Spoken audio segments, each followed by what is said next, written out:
వీళ్ళకి వచ్చే 10లో వాళ్ళ త్యాగాలు 4 పోతే 6 కదా. అదే సార్ 150 సీట్లు. అవును, ఇంకా 50 ప్రకటించాలి. వాళ్ళు 50 ప్రకటించాలి, అవేమీ లేకపోతే. మొత్తం మీద తెలుగుదేశంలో మనం నోటి మీద ఉన్న పేర్లే ఒక 10-12 ఉంటాయి ప్రముఖమైనవి.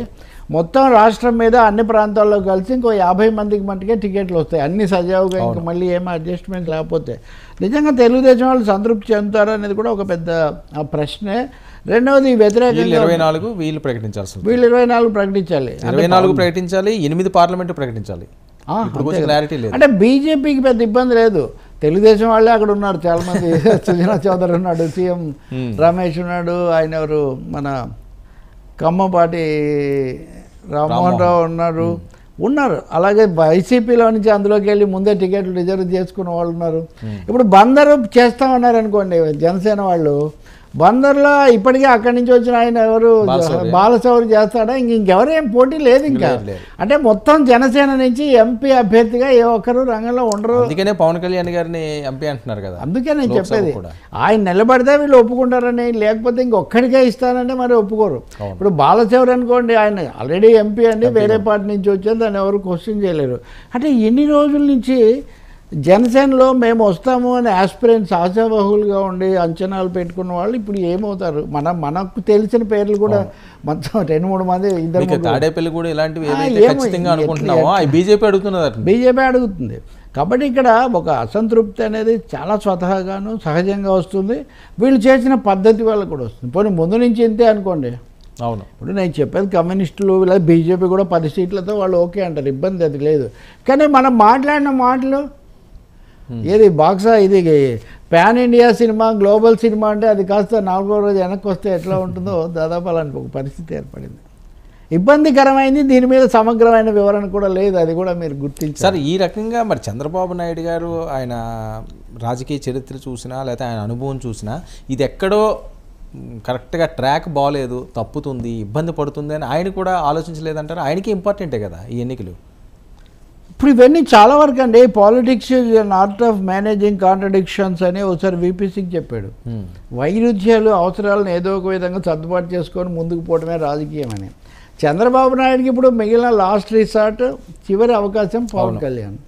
కేంద్రంలో వాళ్ళతో మంచిగా ఉండటం, రాష్ట్రంలో వచ్చినా రాకపోయినా. నేను మీతో చాలాసార్లు చెప్పాను, ఈరోజు ఇండియా టుడేలో మిత్రుడు ఒక ఆయన వ్యాసం రాశాడు, వర్స్ట్ కేసులో మళ్ళీ జగన్ అధికారంలోకి వచ్చినా కానీ తనకు ఇబ్బంది లేకుండా ఇదివరకు తను ఎదుర్కొన్న పరిస్థితి మళ్ళీ రాకుండా ఉండటమే చంద్రబాబు నాయుడు చూసుకుంటున్నాడని ఇండియా టుడేలో ఆ వ్యాసం ఒపీనియన్ స్పష్టంగా రాసేసాడు. ఓకే, ఇప్పుడు ఆల్రెడీ తను 50 రోజులు జైల్లో ఉన్న పరిస్థితి, రేపు జగన్ మళ్ళీ అధికారంలోకి వస్తే అటువంటి పరిస్థితి రాకుండా ఉండాలంటే బీజేపీ అండ ఉండాలి. Post poll scenario, not just victory. నేను ఇందాక మీకు చెప్పా కదా, వాళ్ళ సంయుక్త ప్రకటనలో కాబట్టి మాకు అధికారం ఇవ్వండి అని అడగటం కాకుండా మాకు శక్తి కొద్దీ మేము మీకు సేవ చేయడానికి అవకాశం ఇవ్వండి అని పార్టీ అడుగుతుందంటే ఎన్నికలు అప్పుడు ఎవరైనా అలా అడుగుతారండి అందులో రాష్ట్రంలో? అంటే ఎక్కడో ఆగుతుంది. ఇంకోటి పవన్ కళ్యాణ్ డైలాగులు కూడా మీరు ఇప్పుడు గుర్తు చేసుకోండి, మనం కనుక కలిసి ముందుకు పోకపోతే మరో 20 ఏళ్ళు జగనే ఉంటాడు, 20 ఏళ్ళు జగనే ఉంటాడు. ఎప్పుడూ ప్రత్యర్థిని అలాగా చెప్పరు కదా.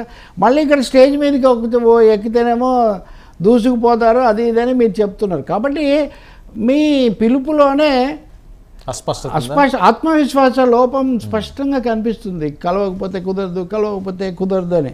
అదే అంటాడు మాయాబజార్లో ఇలా చెక్కుని పాచికలు ఇలా వేసేటప్పుడు, నీ పందెం చెప్పు ధర్మరాజు దుర్యోధన అంటే వాడు అంటే నువ్వు వణుకుతూ అడిగితే అది కూడా వణుకుతూనే పడింది అంటాడు. అంటే పందెం కట్టేటప్పుడు ఆటలోకి దిగేటప్పుడే మీకు కాన్ఫిడెన్స్ లెవెల్స్ అవి కనిపిస్తాయి. ఇప్పుడు మీరు కంపారిటివ్గా నర్సరావుపేటలో వాళ్ళ సిద్ధంలో ధాటి అవన్నీ చూస్తే వైసీపీలో కాన్ఫిడెన్స్ పెరిగింది ఎందుకో వీళ్ళు కలిసాక. నిజానికంటే ముగ్గురు కలిసారు. ఇప్పుడు దీనికి ఎక్స్ట్రీమ్ ఏంటంటే అసలు జగనే ఈ పొత్తంతా కుదిర్చాడు, ఆయనకు బీజేపీకి సంబంధం ఉంది కాబట్టి ఈ పొత్తు కుదిర్చి వాళ్ళని అధికారంలోకి రాకుండా చేస్తున్నాడు అని ఒక పెద్ద సిద్ధాంతం మన సోషల్ మీడియాలో వైరల్.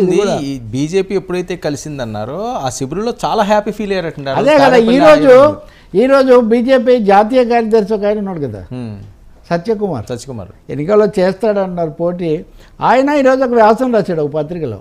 ఏమంటాడంటే ఇవన్నీ చేస్తూ మేమేదో జగన్ను బలపరుస్తున్నట్టు ఆయన ఒక భ్రమ కల్పిస్తున్నాడని అందులో ఆరోపణ చేస్తాడు.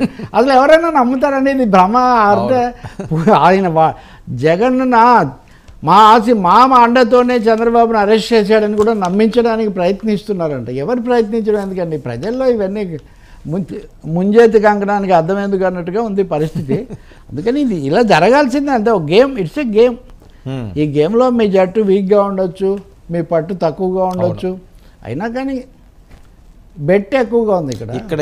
లోకేష్ భవిష్యత్తు కోసమే ఇదంతా చేస్తున్నారు.